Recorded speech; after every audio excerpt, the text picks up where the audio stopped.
So, hey guys, welcome to Appalachia's Homestead. Are you dog tired? Are you dog tired? I know you are, honey. I know you are. So I'm going to answer a lot of questions that I'm getting, and I hope that I give you the answer you're looking for, and I hope that it sort of eases your mind and helps you out. Welcome to Appalachia's Homestead, by the way. Yes, you can tell by the way I look, honey, it is getting rough around here. And that's what I want to talk about today, because we've touched on this subject many times over the years. I think it's very important for you to see people when they are trying to portray a certain lifestyle. And I'm not trying to portray it. I'm trying to show you how we live it. And I think a lot of people, particularly women, that's just the way we are, don't deny it. We see a lot of things on social media, Instagram, Facebook here. And, you know, while I totally understand, and I totally agree, and, you know, agree with a lot of different channels and genres are very particular about how they present their content. I mean, let's be honest here. You don't really want to learn how to make a chocolate cake. There's that chocolate cake again. You really don't want to learn how to make a chocolate cake watching somebody in a dirty kitchen, okay? So, you know, what I'm trying to say here is I'm getting a lot of questions by people that just cannot believe or understand how we do all the things that we do. Well, I'm going to tell you, we get up every morning around 4 a.m. and we don't go to bed until, you know, way after dark, because we have to make sure all of our chickens are up. So, you know, if it gets dark at 7 o'clock, well, then we can, that's kind of, depending on what we're doing, that's probably our breaking point for the day. Right now, it's not getting dark till, you know, 9:15, 9:30. And so, guess what? We're up until then. I know there is a lot of fakery on social media, and, you know, it's just hard to believe that people would be prepared, people would be happy, things are always perfect. And I am going to be, and always have been, I feel, the first person to tell you it's not. In the lifestyle of homesteading and in the lifestyle of preparedness, there is always something to do. There should be. It is endless. I mean, we are absolutely, yesterday, today, and tomorrow, we are getting up literally at the crack of dawn. Today I made a stop right at dinner time because we were getting very, very hot again. I made a video, and I'm trying to keep us from overheating. It's going to be in the mid-90s this week. But I'm telling you right now, there are dirty dishes in my kitchen. Okay? I've done 4 loads of laundry today, and I still have 2 more to go. No, I don't have all of my canning done. No, I don't. So what I'm trying to tell you is number one, take it easy on yourself mentally. The goal here in terms of homesteading and or preparedness is that you're working every day. Some days are better than others. Some days you do more things than others. Some days you only do the very basics, which is you get up, you take care of your critters, 2-legged, 4-legged, whatever. Make sure everybody is safe. If you get lucky, you might do 2 loads of laundry, you know, wash some dishes, wipe down the countertop, and go, okay? It just depends upon what's going on. Now, when you add in all the other elements that we are trying to work against right now and that are freaking all of us out, we're human. Do I believe God has control in this? Yeah, sure do. Totally trust it. Do I think we may have to ride some of this out? I personally do. So, not going to get into a debate about that, but obviously we are. So, the pressure is amped up, whether you have a farm or not. If you are in this lifestyle, if you are starting this lifestyle, number one, I know, well, if you're working as much as you should be, you're at the brink of wearing yourself out. I am at the brink of wearing myself out. But I'm also at the point where I'm figuring out where I need to stop. 5 o'clock today, I had to stop, okay? We had to stop, regroup, come in, straighten up whatever we could. We've showered. I'm going to go run an errand, and I'm going to relax the rest of the night as best I can. I may edit a video, you know, whatever you need to do. Go visit family. Whatever eases your mind. Because I'm telling you right now, and I fully believe this, none of us have an understanding of what's coming. I'm sorry, I don't care how many books people have written, how many times they've studied the era of the Great Depression.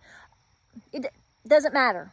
What I'm saying is, unless you are a living, breathing adult that endured the Great Depression yourself, I do not believe you have an understanding.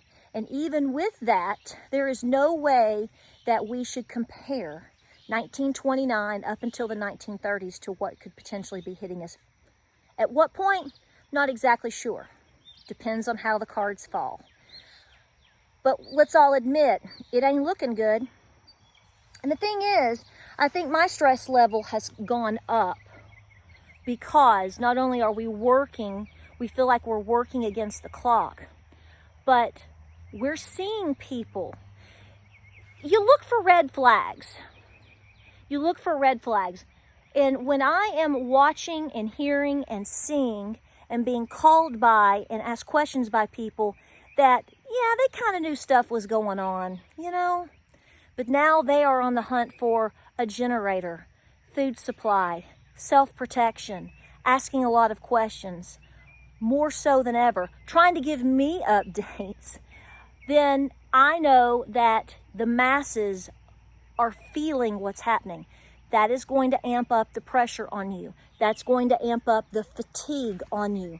Because the quicker that you realize, and we've talked about this, we've talked about it, when you start to realize that you and you know, a small minority of people are the only ones that kind of think this is coming, which makes you feel like you've got a little bit more time to prepare, don't you?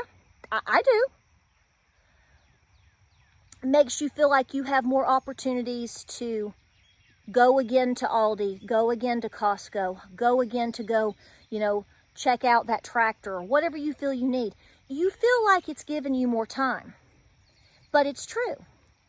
When people start waking up and you have a limited supply chain and it's in question big time how well that really truly is stocked on the back stock and what's coming in. How long will those supplies from electronics to chips to macaroni and cheese? I have no idea. Pick or choose your item today. The more that people wake up, shake up, and bake up, puts a lot of pressure on you and your time clock. It amps everything up. And I tell you myself, as I tell myself, stay very, very, very busy. But let me remind you, as I am right now reminding myself, we have a daily wall. You may have to take a day off. Okay? I'm not telling you to run yourself down so hard that you run your immune system down to where you develop shingles. You get pneumonia. You just can't function. You get migraines. There is a stopping point. The point is, though, is you're doing a certain amount every day. That's how you win the race. Slow and steady. Aim small, miss small. Right? Right? So I have to tell myself this all the time. There are a lot of projects on this farm. If you buy a farm, if you live on a farm, you will never complete your projects. It's always something new, always something growing, always something changing, always something getting torn down. You have to build it back up. You know, it's always this scenario every season, every year. So when you add all the rest of this stuff on top of it, it is 100 times the work because you're feeling 100 times the pressure sitting on your chest. But let me tell you, get used to doing a certain amount of work every day. Don't just do nothing. If you have to take a day off after 6 or 7 good, hard working days, fine. I mean, obviously, the Lord tells us to rest on Sundays for a reason. Well, Sabbath, we do it on Sunday. You can do it on Saturday, Friday, Monday. I don't care when you do it, okay? It's what you want, okay? But you get my point. There's a rest day. Now, with a farm, there really isn't a full rest day. We still have to feed the animals, change things around, whatever. There is still some work to be done. You can't just not feed the cow. I think God understands that, okay? So that's between me and him anyway. But my point is, if you think you're working really, really hard now, I think we're in for a rude awakening. And that's what I keep telling myself. You have to change your expectations.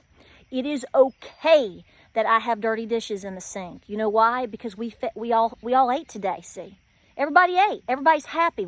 Bellies are full. Bellies aren't rumbling. Okay? My animals are well taken care of. I worked on the weeds. I got more things planted. Whatever. So when you walk back in the house or you walk down the hall and things don't look like, specifically I'm talking to you ladies, they don't look the way that you think they should, you know? That project that you saw on Instagram may not be the priority right now. Probably shouldn't be.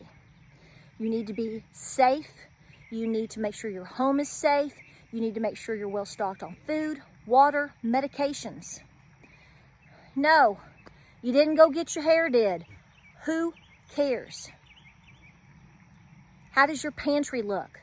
Fall back on and remind yourself when you start seeing and thinking, how am I going to get all of these things done? First of all, you're not. Welcome to our world. You're not. But you're going to try every day. No, you're not going to go get your hair done. Get you a cute scrunchie and go on with it. How does your pantry look? How does your chicken coop look? Were you able to secure some extra good things that you need for your home today? Are your children happy? Are you taking care of your due diligence? Did you pay off a debt? These need to be the focuses, because when the hard times really truly hit, these things aren't going to mean much of anything anyway. You're going to be focused on the food, the water, the safety, the security, etc., etc., etc.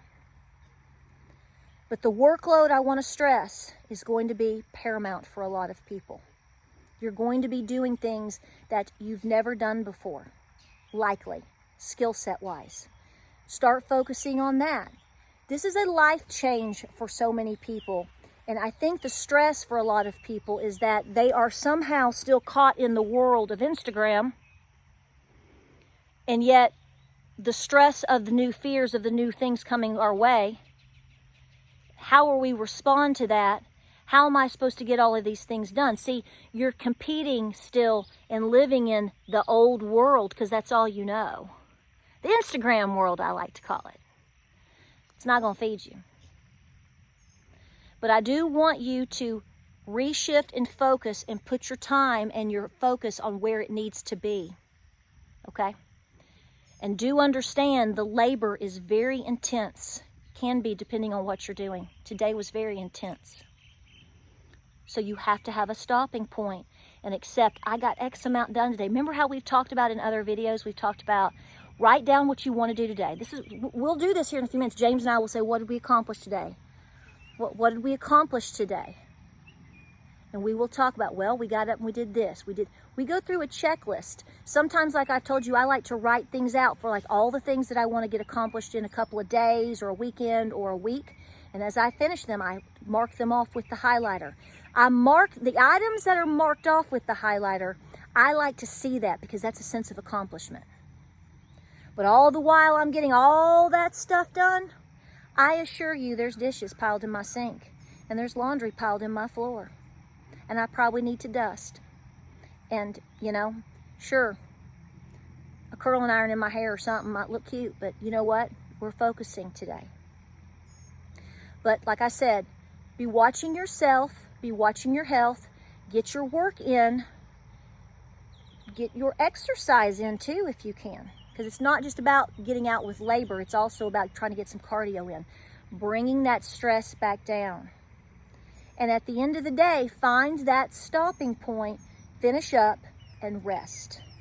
You're going to need every ounce of strength possible. Believe me, you will. I will. We will. We appreciate you being here. This right here is going to go in. I'm squaring off a new garden section, so we have more cattle panels to put up. So we'll see how that works out. If my new bean area doesn't work out this season, I've got it set up for fall or for next year. Easy peasy lemon squeezy. Thinking ahead, trying to work ahead, just trying to get as much done as possible. But none of us are perfect. And it is a non-stop job. But you can do it. We just have to be smart about it. All right, guys. I need a V8.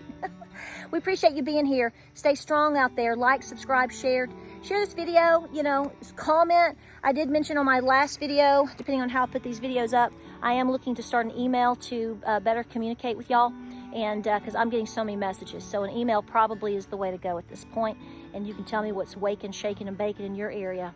I know it's overwhelming right now. This is what we've been talking about for years. And you've been here, many of you have been here to hear it and to have input about it. And just know that everything that you're doing is making a difference. But also at the end of the day, as James always says, or as he just told me too, can't have our best worker down. There is a time to stop. Gotta recharge. Love you guys. We'll see you on the next video. You take care out there.